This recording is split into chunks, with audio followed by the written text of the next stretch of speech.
May Paldo, Pampanga, magandang araw Central Luzon. Ako po si Justin Dizon, taga rito. Kasama nyo para sa CLTV 36 Balitaan, atin to. Kabalen, Karihiyon, araw na ho ng Huwebes ngayon, March 2, 2023. Kumusta ho kayo? Naway nasa mabuti ho kayong kalagayan sa mga oras na ito. Marami sa ating mga kababayan, I'm sure, nasa kanika-nila lang mga trabaho o di kaya naman sa eskwelahan. At tumutok ho kayo dito sa ating programang CLTV 36 Balitaan para ho sa mga napapanahong balita at impormasyon na dapat ninyong malaman na mahalaga po sa inyong pagdedesisyon. Gaya na lamang itong nationwide strike na planong ikasa sa susunod na linggo. Ito ba matutuloy o hindi? Ayon ho sa mga nakausap nating grupo ng mga tsupera, pinamumunuan ni Kuyang Dan Yumul, itong Confederation of Passenger Transport in Central Luzon, ay hindi na raw sila sasali sa strike dahil nga ay nagkaroon ng extension,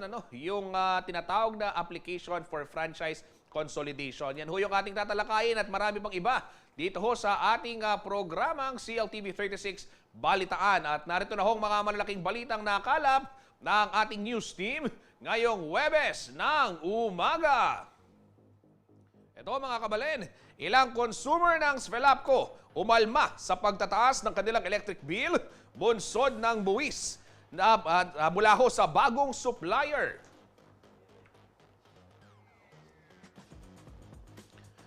$244 na kaso ng hand, foot and mouth disease na itala sa Bulacan simula January 2023. In-person classes sa lungsod ng Angeles, suspendido sa March 6 hanggang March 10. Libreng sakay, handog naman ng city government. Paleng QR program inilunsad sa Bagak, Bataan. At kauna-unahang dialysis center sa Kalumpit, Bulacan. Target hong magbukas sa darating na Hulyo.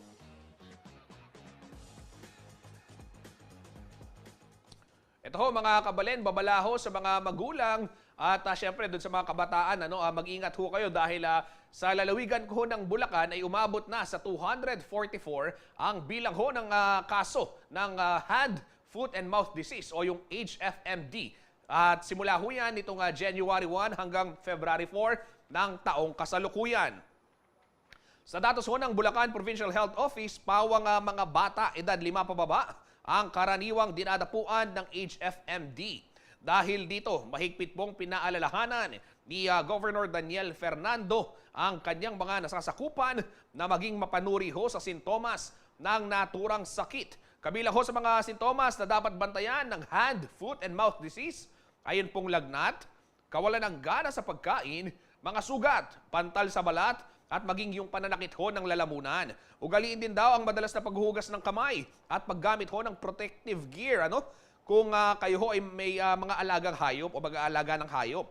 At dapat din umanong panatilihing malinis ang kapaligiran at i-isolate na yung mga may sintomas ng sakit upang maiwasan ang pagkalat nito. Samantala, ayon ho sa Provincial Health Office ng Bulacan, wala pa rin lunas yung foot and mouth disease o yung hand, foot and mouth disease. Pero maiwasan ho ang paglala nito sa pamamagitan ho ng pag-inom ng malamig na inumin, pagmumumog ho ng oral antiseptics at pag-inom ng analgesics at yung antipyretics para ho sa lagnat.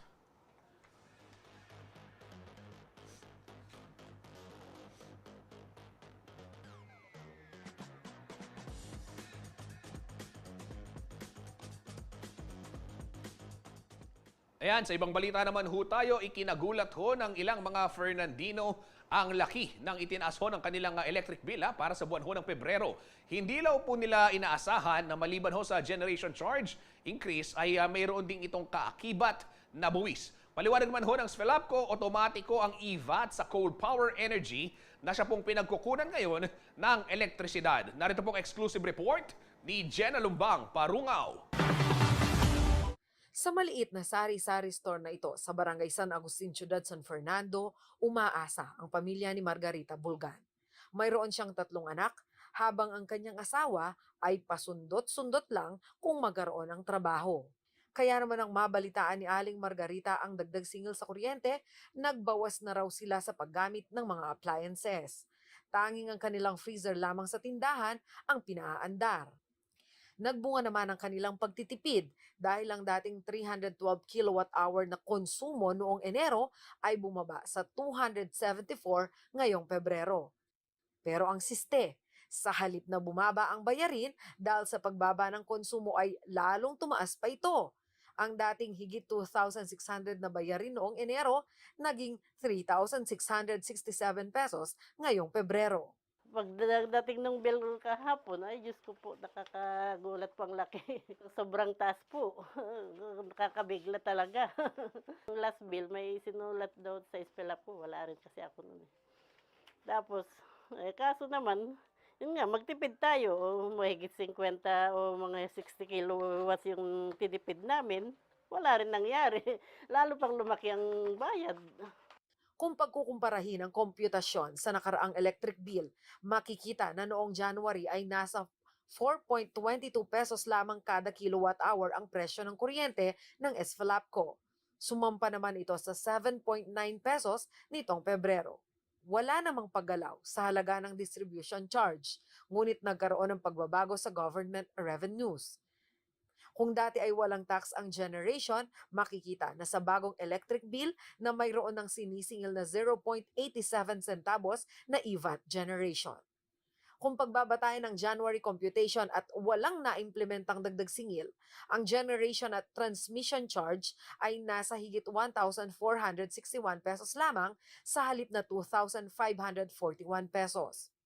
Pagdating sa distribution charge at other charges ay walang pagbabago habang nasa 186 lamang dapat ang government revenues kung tatanggalin ng EVAT.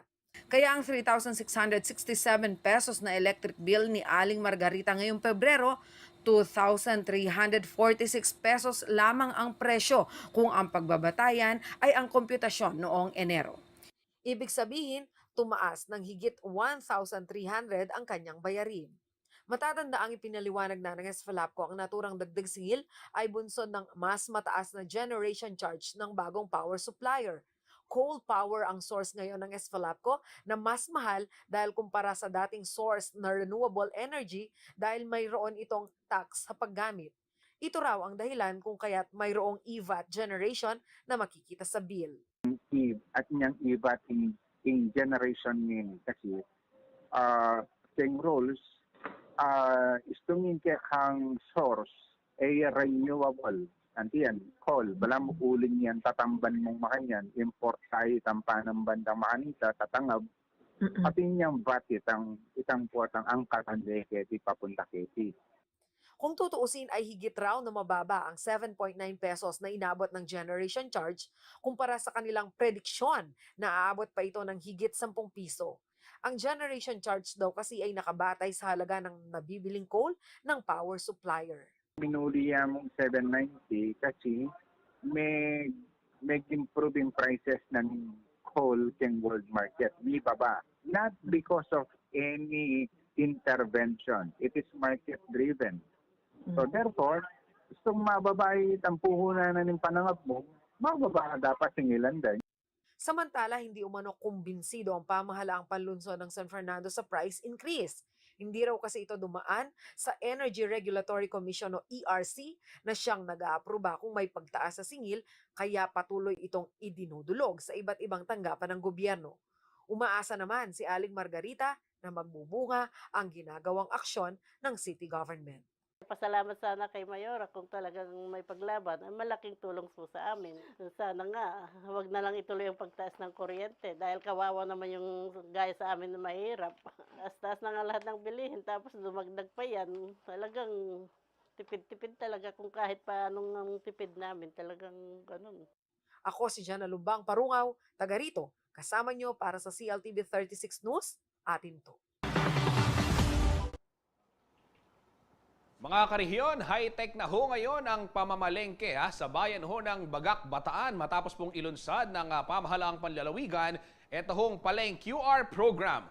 Ang Paleng QR program po ay proyektong dinevelop ho ng Bangko Sentral ng Pilipinas at ang Department of the Interior and Local Government na naglalayong magsulong ng cashless payments sa mga pampublikong pamilihan at maging sa local transportation gaya ho ng mga tricycle. Ayan, parang talagang wala ng cashless na, wala ng bills sa ating pitaka, wala ng barya, no?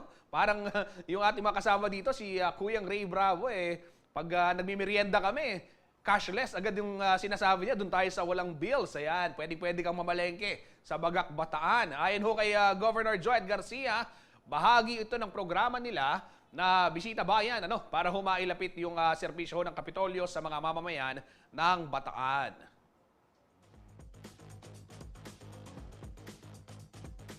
Mga kabalin, yung cashless payment ngayon, marami sa ating mga kababayan, kadalasan walang barya. Parang sa ibang bansa, ganyan na ho yung kalakaran at dumadami na rin ho ito.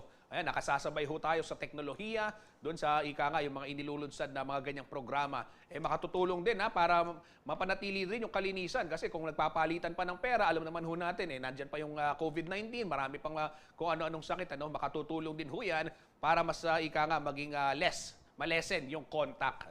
Manatili hong nakatutok para sa iba pang mga nangunang balita ngayong araw dahil magbabalik po ang CLTV 36 Balitaan. Atin to.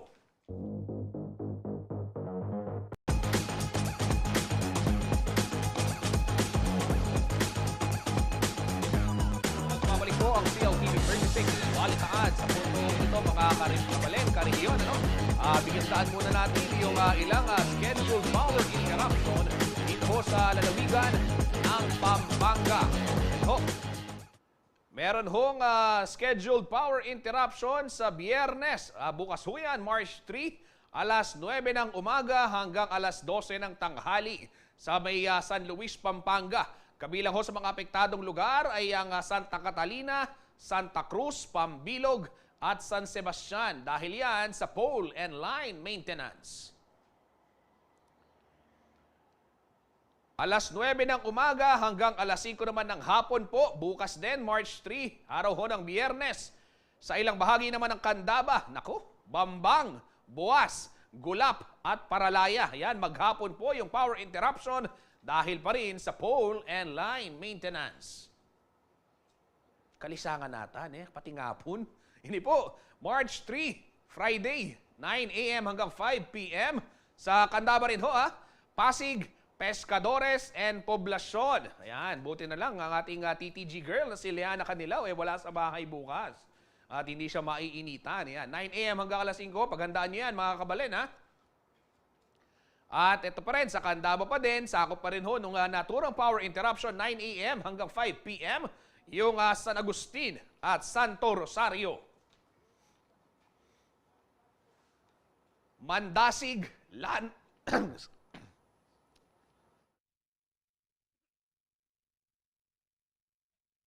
Mandasig, Lanang, Pansinaw at Pasig. Ayan, meron din hong power interruption.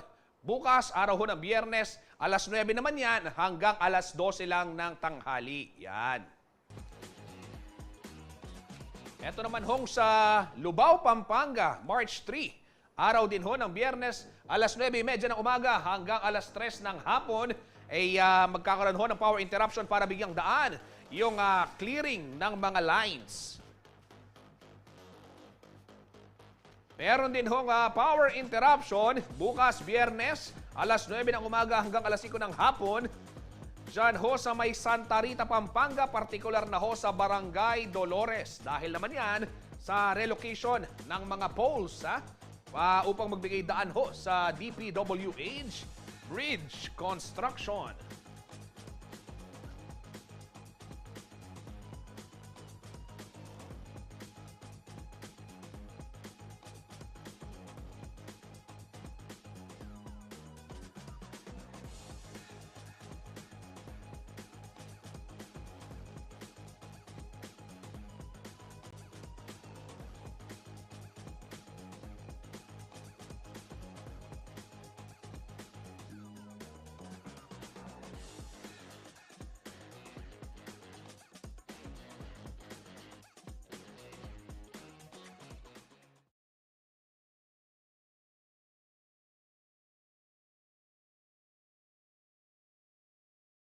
Sa Barangay and SK Elections 2023. Ito, tingnan natin, pasadahan natin kung ano nga ba yung mga nakalatag na aktibidad ng COMELEC. Ito ho sa July 3 hanggang July 7.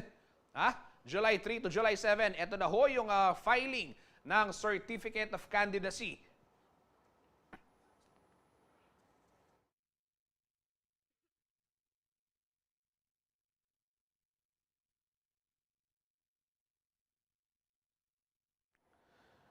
Yan ho para sa mga nagbabalak tumakbo para ho sa Barangay and SK Elections July 3 to 7 filing ng Certificate of Candidacy.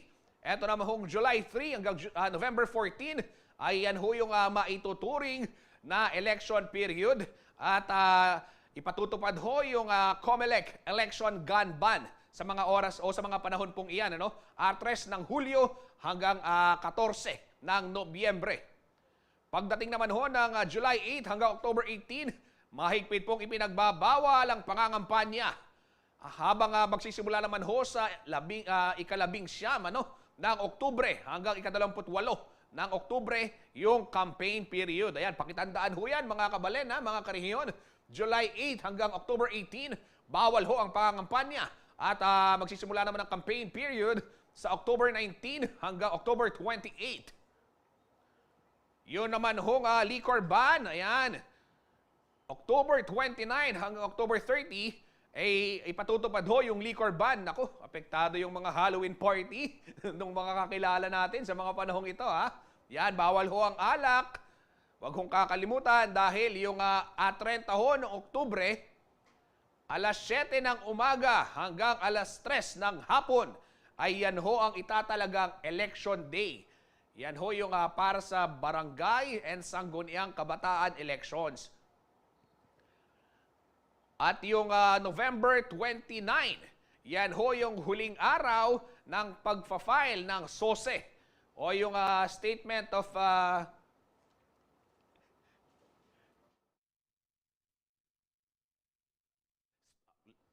Statement of Campaign Expenditures. Yan, last day po ng filing ng SOSE sa COMELEC. Kailangan nung iulat kung magkano yung ginastos, para naman alam din.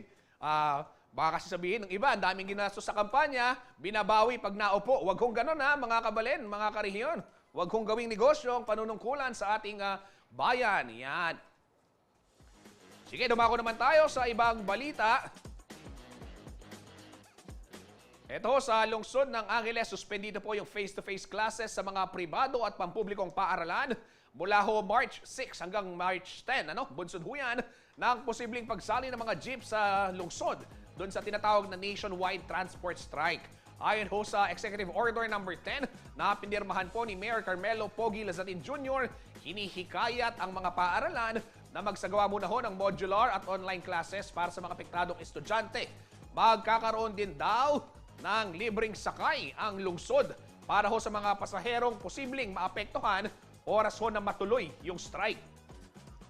Ayon ho kay IC Calaguas, ang Chief Advisor ni Mayor Lasatin, nakahanda raw ang city government sa anumang pwedeng mangyari sa susunod na linggo at prioridad daw nila ang convenience ng mga Angelenyo.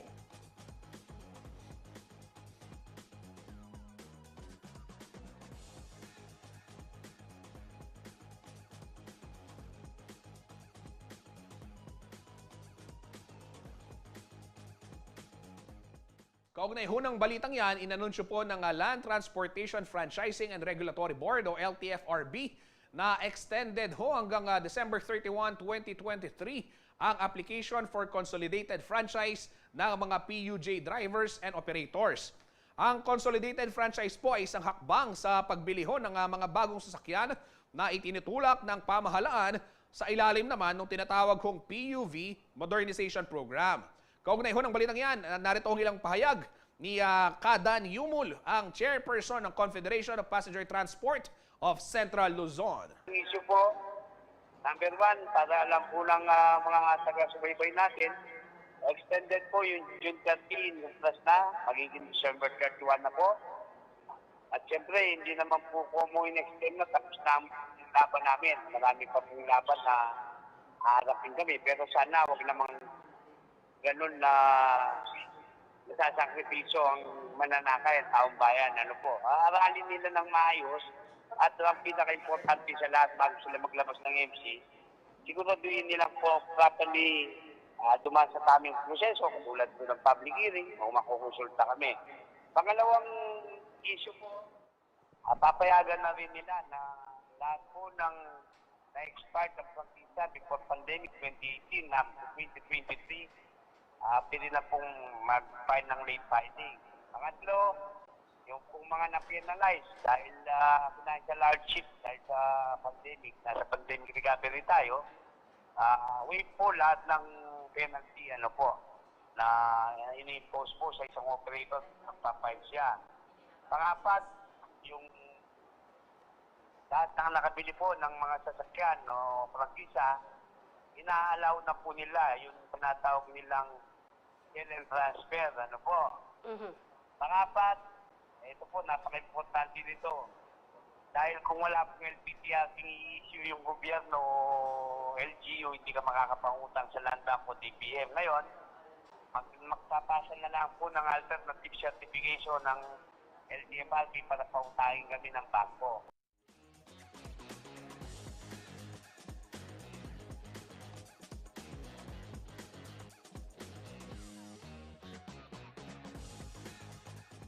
Samantala, aminado naman daw si Pangulong Ferdinand Marcos Jr. na hindi po naging maayos yung rollout ng modernization program ng gobyerno sa mga apektadong traditional jeep. Bukas umano ang Pangulo sa dialogo at sinabing maging siya ay pabor na pumasada ang mga traditional jeep na maituturing naman na roadworthy. Narito po ang ilang pahayag ng Pangulo kaugnay ng mainit na usapin na yan.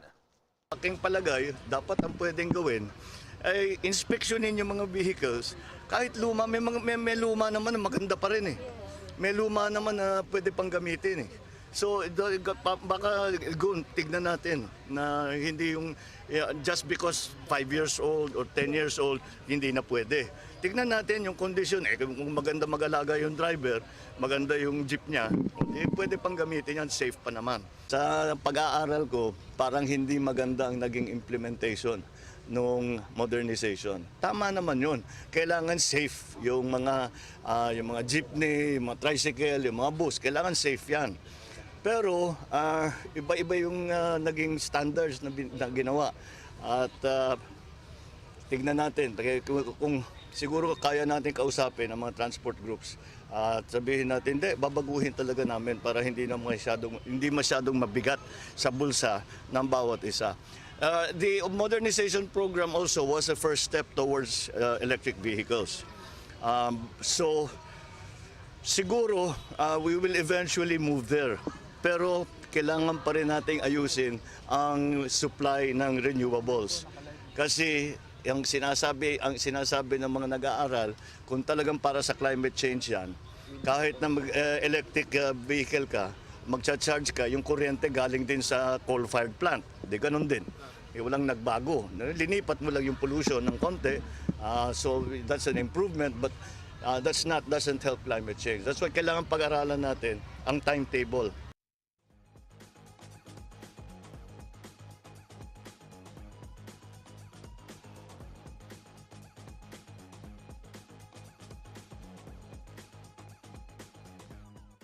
Kabalen, sa atin hong pagbabalik, ito, tignan naman natin yung naging pahayag po ng BCDA kaugnay ho nitong expansion ng EDCA. Dahil ayon ho sa pamunuan ng BCDA, wala pong gagawing military exercises sa Subic at Clark dahil na rin ito yung mga itinuturing na civilian community. Manatili hong nakatutok at magbabalik ang CLTV 36 Balitaan atin to.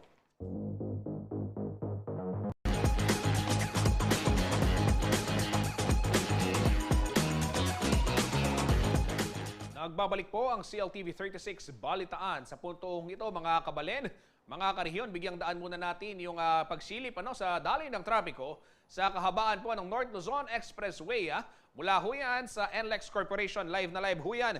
Ngayon po alas 10:39 ng umaga.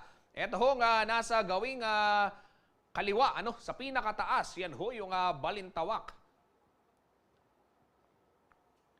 Yung nasa gitna naman ho, Harbor Link, At yung sa sa gawing kanan naman ng pinakatas na screen, ito ho yung Mindanao Avenue. Sa gawing ibaba naman, pinaka kaliwa, yan ho ay sa Mexico. Yung nasa gitna naman ho sa ibaba, yung Bocaue northbound. At ito ho nakikita nyo sa pinakasulok, ilalim ho gawing kanan ay may kawayan.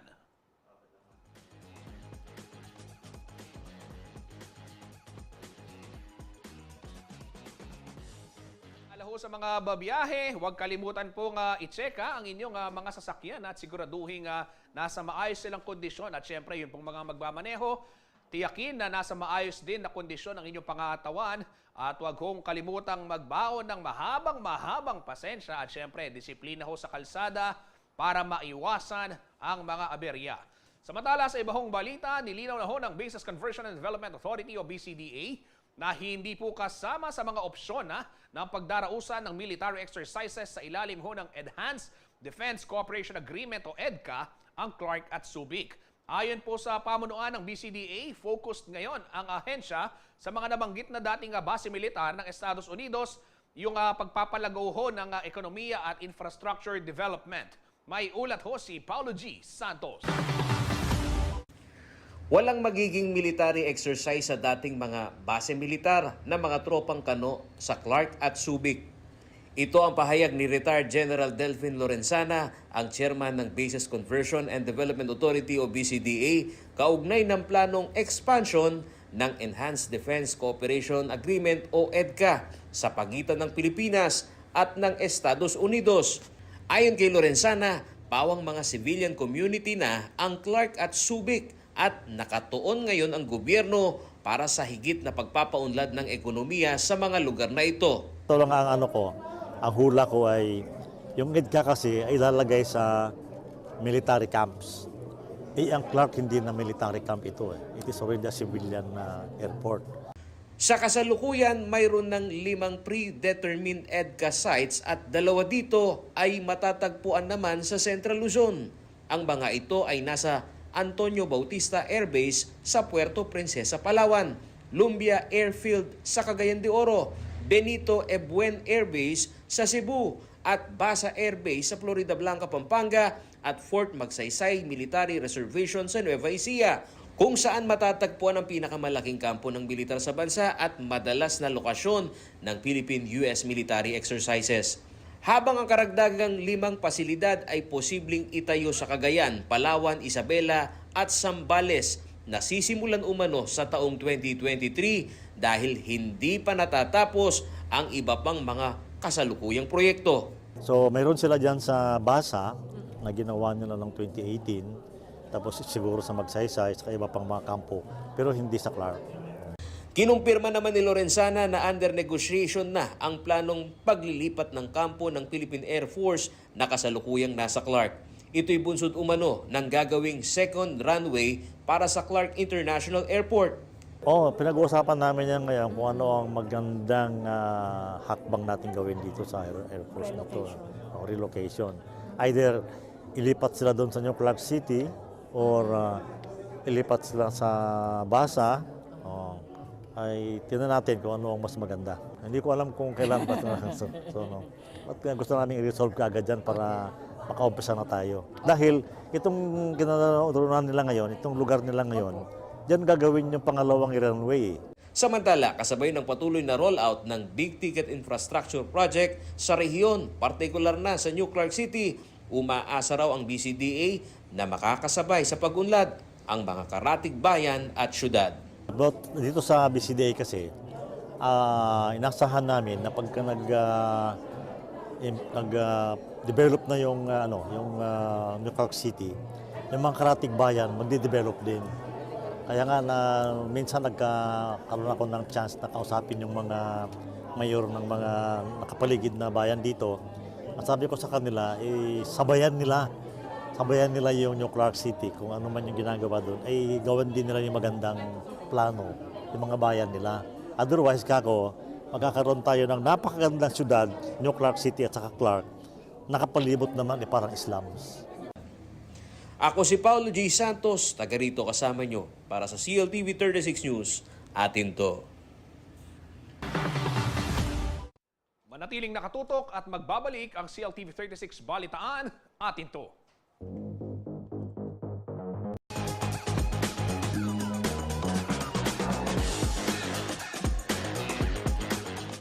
Nagbabalik po ang CLTV 36 Balitaan. Kabalen, nakatakdahong magbukas sa darating na Hulyo ang kauna-unahang dialysis center sa bayan ho ng Kalumpit sa Bulacan. Marami raw kasi sa bayan ang nangangailangan ng naturang serbisyo medikal. Sa datos ho ng Rural Health Unit ng Kalumpit, pangatlo po ang chronic kidney disease sa sanhi ho ng pagkamatay ng mga Kalumpitenyo. Narito pong detalye ng balitang yan. Mahigit 3 taon na nagdadialysis ang 47 years old na si Elenita Domingo ng Barangay Frances, Kalumpit, Bulacan. Hindi umano niya inaasahan na magkakaroon siya ng chronic kidney disease dahilan para siya ay sumailalim sa panghabang buhay na gamutan. Medyo nabigla po kasi iniisip ko po pag dialysis kasi lifetime. Kaya po nung panahon na yung sinabi ng doktor na ako yung magdadialysis, medyo na-stress po ako noon. Pumayat po ako. Saka 1 week po bago ako nakapagpasya na magdadialysis. Umaabot umano sa 1,300 pesos ang kanya binabayaran sa kada session. At sa isang linggo, 3 beses siya magpa-dialysis, kaya nasa 3,900 pesos ang kanyang ginagastos. Inatake pa sa puso ang kanyang asawa na siyang naghahanap buhay, kaya problema ngayon nila kung saan kukuha ng panggastos para sa pagpapagamot. Halos yan na lang talagang sumusuporta sa amin. Yung anak ko naman, a-apply lang sa trabaho. Tapos po, nung March 30 po, inatake po siya sa trabaho niya. Tapos, bali po, 4 days po siya sa JBL na kumatos. Kaya medyo mabigat din po para sa amin. Talagang kung saan namin kukunin yung pera, yung gano'n, panggamot sa kada salang. Isa lamang si Nanay Elenita sa 81 mga dialysis patients sa Kalumpit. Sa datos ng Rural Health Unit, pangatlo ang chronic kidney disease sa sanhi ng pagkamatay ng mga Kalumpitenyo.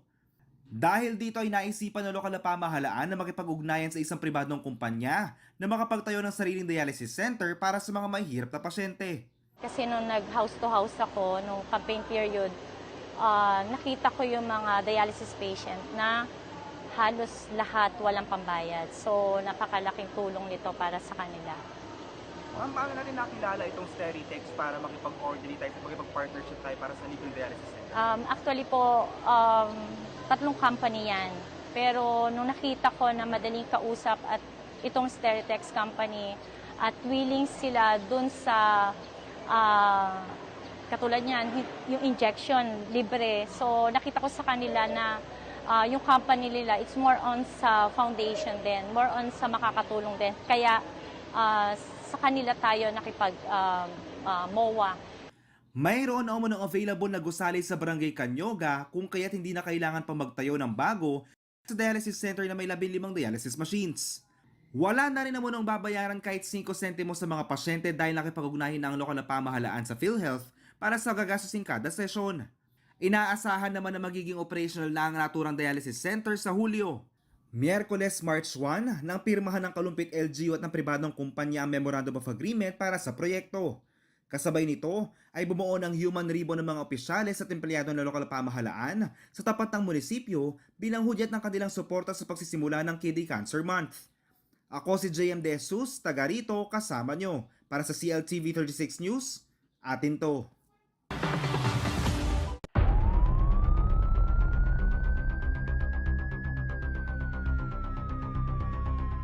Dalawang drug den sa Mabalacat City, Pampanga ang nalansag ho sa magkahiwalay na operasyon ng Philippine Drug Enforcement Agency o PDEA nitong Lunes, February 27. 8 suspect ang naaresto sa unang operasyon na isinagawa ho sa may Rojas Street, Barangay Dau.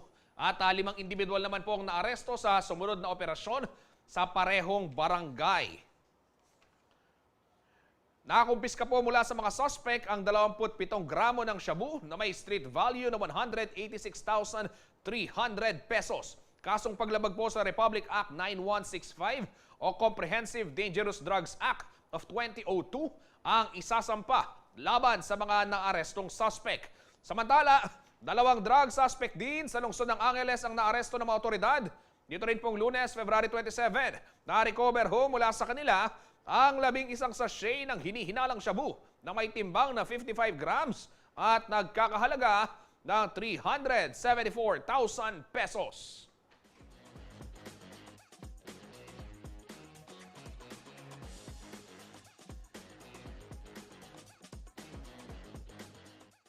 Ito naman ho mga kabalen, nahuli ho ng mga tauhan ng Bulacan Environment and Natural Resources Office o BENRO ang isa hong rare green iguana sa Bustos Checkpoint noon pong Sabado, February 25. Nasa 45 inches po ang haba ng naturang reptalia mula nguso hanggang buntot. Mayroon din itong rare features kumpara ho sa iba pang klase ng iguana. Ayon ho kay BENRO Chief Bim Joseph Arada, hindi raw parte ng local biodiversity ang naturang iguana. Na-turn over naman ang reptalia sa pangangalaga ho ng City Environment and Natural Resources o CENRO sa Giginto at dito pong Lunes, February 27.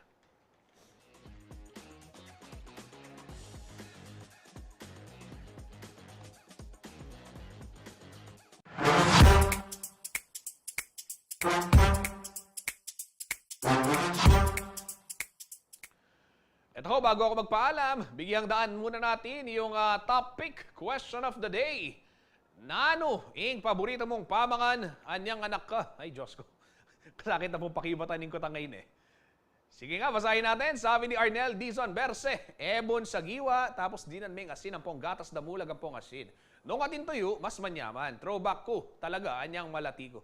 Wow! Nagutom ako Parang masarap nga nung gatas damulag ang pong tuyo, kayong mapaling nasi. Yan. Sabi na po nga Ngilita Guevara, dakal ko buri, potang magkasya kining comment nung sabihan ko ngan. Pero yung peka, paborito ko talaga, niyang anak ko, tusinong damulag, kay Batman ang bulakang gatas na. How? Gatas damulag. Kaya di po palengke San Fernando, ting manyamang magtindang pindang damulag Kaya kunya balo nung no ka rin niya milipat, pero niyang anak ko, dakal ko dadalanan ken. Yan. Sabi naman ni Aileen Santos Manalo, lelot balatong ang pong mais sotangun, kareng namang candy, caramel, Texas. Ang pong tirati soink, yung caramel, no? Yung butterball. May uso pa ba yung butterball ngayon? Yung mga lumang candy, ayan. Pagkasarap-sarap din ho niyan, ano? Samahan po natin si Kuyang Jody BJ Mercado mamayang alas 12 ng tanghali sa Top Pick para ho basahin pa yung ilang mga komento at makikipagtsikahan ho siya sa ating bisita na si Richard Strands, isang professional hair and makeup artist. Tungkol ho sa total makeover to start over ang kanilang magiging talakayan. Ayan, masayang-masayang kwentuhan po yan mamayang alas 12 ng tanghali sa Top Pick. At syempre mga kabalen, mga karehiyon, iniimbitahan ko na rin ho kayo na tumutok dito ho sa CLTV 36 na mamayang alas 5:30 ng hapon hanggang alas 8 po ng gabi. Ihahatid po namin sa inyo live na live, ha? Yan pong inauguration ng ikalawang bamboo organ sa bansa. Yan, yung po kasing unang bamboo organ, nasa Las Piñas ho yan. Alam natin yan, inaaral ho natin yan sa ating HECASI subject o CIVICA. Kung may CIVICA pa sa mga panahon ngayon, meron ba? Araling Panlipunan. Yan, sabi ng mga bisita nating mga taga Pampanga High School, ha? Nandito ho sila, nag-i-immersion. Binabati namin yung mga taga Pampanga High School. Maraming salamat sa inyong pagsuporta sa CLTV. Ayan.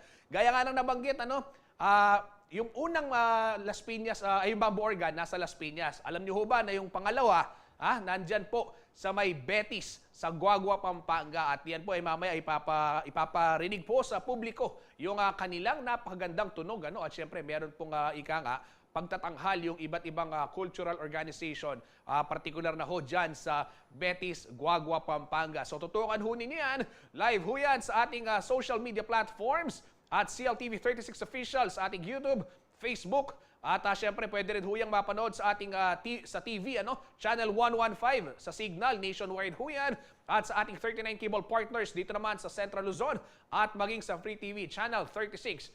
Karehiyon, pwede rin ho kayong mag-live stream sa aming website, cltv36.tv. Ayan, so masayang gabi ho ito. Isang gabi ng kultura at pagtatanghal ang ating aasahan mamayang alas 5:30 hanggang alas 8 po ng gabi. Kasama po buong puwersa ng CLTV 36 News and Current Affairs. Ako po si Justin Dizon, taga rito. Kasama nyo para sa CLTV 36 Balitaan, atin to.